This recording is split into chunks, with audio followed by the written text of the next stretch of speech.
నమస్తే, welcome to our channel. నేను సౌజన్య. ఎన్నికల వ్యూహకర్త పీకే ప్రశాంత్ కిషోర్ చాలా రోజుల నుంచి కూడా రాబోయేటువంటి ఎన్నికల్లో జగన్మోహన్ రెడ్డి ఓడిపోబోతున్నాడని చెప్తున్నాడు. రీసెంట్గా రవిప్రకాష్ ఆర్టీవీకి ఇచ్చిన ఇంటర్వ్యూలో కూడా అదే మాట అనడం జరిగింది. సో ఇది ఖచ్చితంగా జగన్మోహన్ రెడ్డికి మైనస్గా మారనుంది అని చెప్పేసి ఆయన జగన్మోహన్ రెడ్డి భావిస్తున్నాడా అంటే అవును అనేటువంటి సమాధానం వినిపిస్తోంది. ఈ అంశానికి సంబంధించి మనతో మాట్లాడడానికి, వారి విశ్లేషణని మనతో పంచుకోవడానికి ఈరోజు మనతో పాటు ఉన్నారు సీనియర్ పొలిటికల్ అనలిస్ట్ కేబీవి ప్రసాద్ గారు ఉన్నారు. వారితో మాట్లాడదాం. నమస్తే అండి. నమస్తే అమ్మా. ప్రశాంత్ కిషోర్ చాలా రోజుల నుంచి ఆయన జగన్మోహన్ రెడ్డి ఓడిపోబోతున్నాడు అని చెప్తూ ఉన్నారు. రీసెంట్గా రవిప్రకాష్ ఆర్టీవీకి ఇచ్చిన ఇంటర్వ్యూలో కూడా అదే మాట అన్నారు. ఆయన చేసినటువంటి వ్యాఖ్యలు ఏవైతే ఉన్నాయో అవి జగన్మోహన్ రెడ్డి ఓడిపోవడానికి కారణం అవ్వచ్చు అని అనుకుంటున్నారా? అందుకనేనా జగన్మోహన్ రెడ్డి ఐపాక్ టీంతో ఆల్ ఆఫ్ సడన్గా మీటింగ్ పెట్టి అందులో ప్రశాంత్ కిషోర్ గురించి చాలాసేపు మాట్లాడారని కూడా తెలుస్తుంది. ఏమంటారు? సో ఒక విధంగా చెప్పాలంటే పీకే అనేవాడు ఈ రోజుని ఈ దేశంలో ఒక బ్రాండ్ అమ్మ. యాక్చువల్గా ఒక వ్యూహకర్తగా ఇప్పుడు ఈ రోజున చాలామంది వ్యూహకర్తలు ఉన్నారు దేశంలో. ఒక విధంగా చెప్పాలంటే పీకే స్కూల్ నుంచి వచ్చిన వాళ్ళే. సో వివిధ రంగాల్లో వివిధ పార్టీలకు పనిచేస్తున్నారు చాలామంది. సో వీళ్ళందరూ కూడా ఎక్కడో చోట చూస్తే వీళ్ళంతా కూడా స్కూల్ ఆఫ్ ప్రశాంత్ కిషోరే. సో 2014లో జగన్ గారు ఘోర ఓటమి పొందిన తర్వాత దిక్కుతోచని స్థితిలో, అంటే చుక్కాని లేని నావలాగా నడి సముద్రంలో ఏ విధంగా అయితే నావ తీరం చేరుకోవడానికి ఇబ్బంది పడుతుందో ఆ విధంగా ఉన్న సమయంలో వీళ్ళని పట్టుకుని పీకేని బతుకుని పీకేని వచ్చి వ్యూహకర్తగా పెట్టుకోవడం జరిగింది. సో పీకే పెరిగిన వాతావరణం, అతని రాష్ట్రం చూస్తే మీరు మనకంటా కూడా కులాల కుంపట్లు, కులాల కురుక్షేత్రం ఎక్కువ ఎక్కడ బీహార్లో.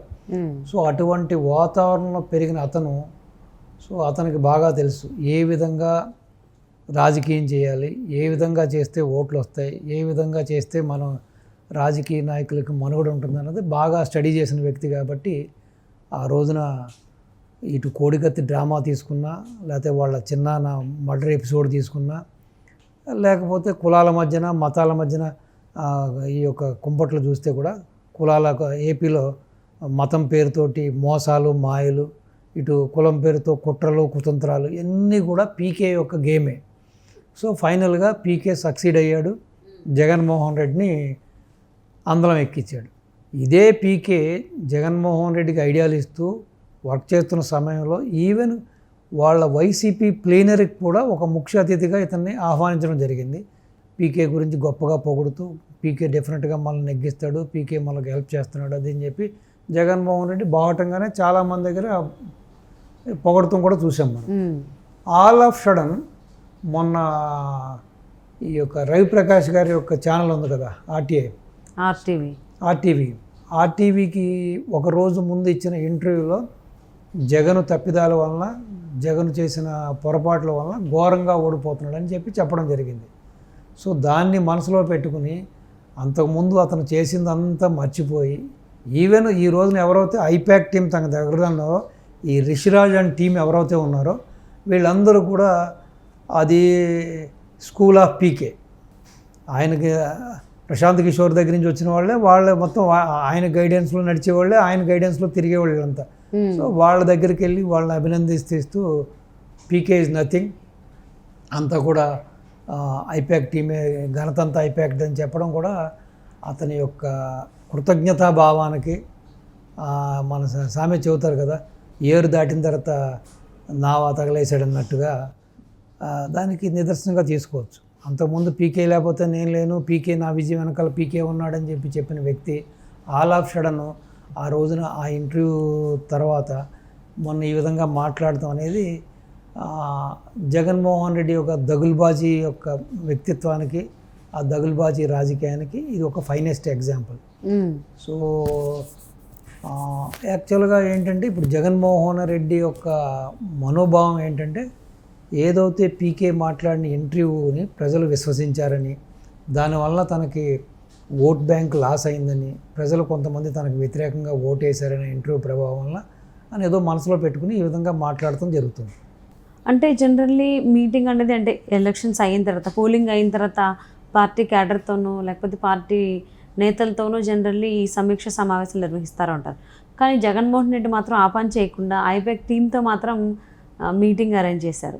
సో అందులోనే ఈ వ్యాఖ్యలు చేయడం జరిగింది. ఇంతకుముందు కూడా ప్రశాంత్ కిషోర్ చాలాసార్లు అన్నారు, ఈసారి ఎన్నికల్లో మాత్రం జగన్మోహన్ రెడ్డి రాడు, ఆయన తప్పిదాలు ఆయనకి, ఎందుకంటే సంపదను సృష్టించుకుంటా సంక్షేమం అని చెప్పేసి అని తిరుగుతుండడం వల్ల కూడా ఇబ్బంది అవుతుందని ఆయన కూడా ఒక ఛానల్కి ఇచ్చినటువంటి ఇంటర్వ్యూలో ఇదే కామెంట్ చేశారు. అప్పుడేమీ సరిగ్గా స్పందించలేదు. ఇప్పుడు ఎందుకు జగన్మోహన్ రెడ్డి ఐపాక్ టీమ్ మీటింగ్లో ఇలాగా పీకేని టార్గెట్ చేస్తూ మాట్లాడడం జరిగింది?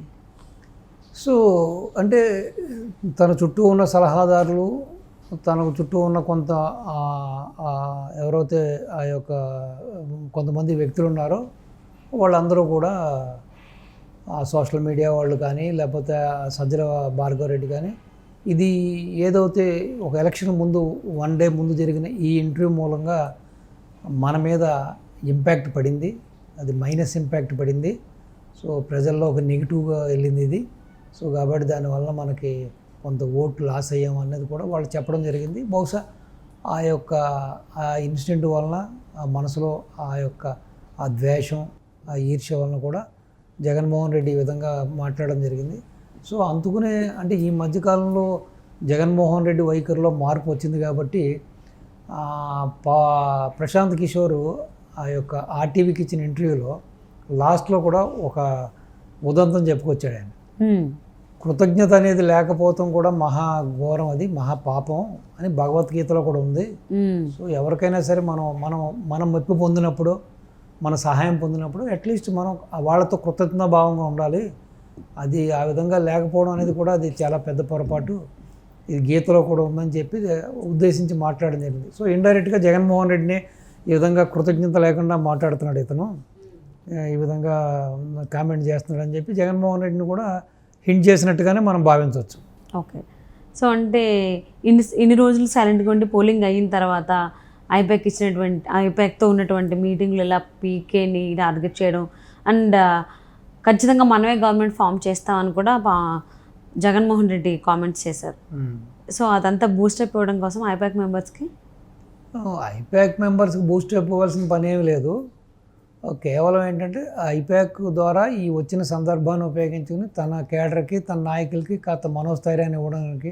ఇప్పుడు మనం ఓడిపోతున్నామని తెలిస్తే రేపొద్దున ఏదైతే ఇప్పుడు ఈ యొక్క పోలింగ్ అయిన తర్వాత మీరు ఈవీఎంస్ అన్నింటినీ తీసుకెళ్ళి ఎక్కడైతే భద్రపరిచారో అక్కడ రేపొద్దున వీళ్ళ పార్టీకి సంబంధించిన ఎవడో ఒక్కడు కూడా అక్కడ కాపలాగా ఉండడు.